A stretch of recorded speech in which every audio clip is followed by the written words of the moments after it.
3 years ago, when our company was still in Songjiang, Shanghai, a colleague of mine spent 6 months working on a deal for 60 excavators and got a deposit from the client. But she didn't fully grasp how things work behind the scenes in the industry. When the third-party auditing company came to do the check, the auditor asked her for a bribe, and she refused. That really ticked them off. A few days later, she got a notice saying that the buyer was backing out of the deal. The reason? The auditor had submitted a fake report and had passed the order along to another company. She had poured 6 months of her time and energy into this deal, only to have it fall apart in the end. It was a huge blow. She felt like the industry was just too shady, so she quit her job. As someone with a management master's degree in China, I've never trusted consulting companies. Even though I've had years of Western management education and know some of it's useful, I've also realized that when these concepts are brought to China, they get twisted in strange ways. In China, third-party fraud is pretty standard. Take data survey companies, for example. They rarely actually go out and do surveys. Instead, they sit in their office, make up data that sounds reasonable, and create a report that satisfies the client. Making money this way is easy. Want real data? Sorry, you won't find it. In China, there's a whole system for faking data. Heck, even academic paper fraud has become industrialized. When I was working on my master's thesis, a classmate told me that for 7,000 RMB, you could buy a paper and graduate without a hitch. I even visited one of these paper factories at another university.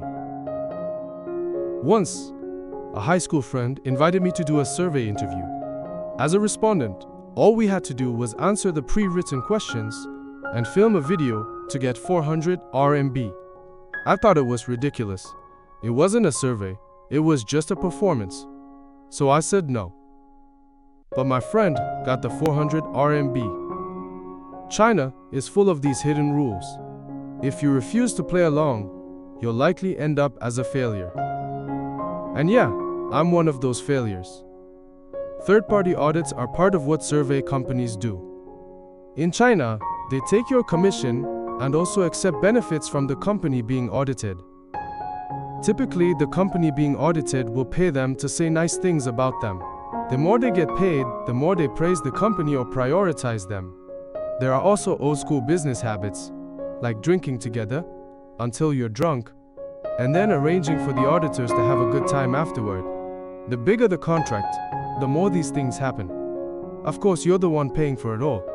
The further north you go in China, the worse these hidden rules get.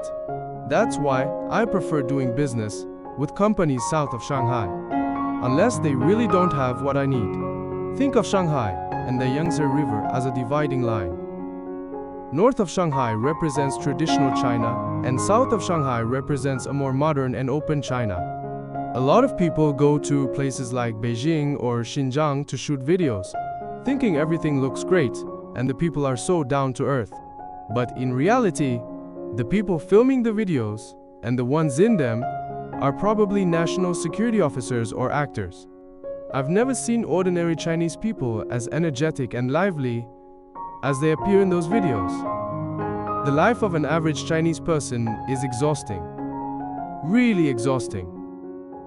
I'm not a fan of drinking, even though many people think drinking baijiu means you're outgoing, and drinking red wine means you're classy. But I just can't stomach it.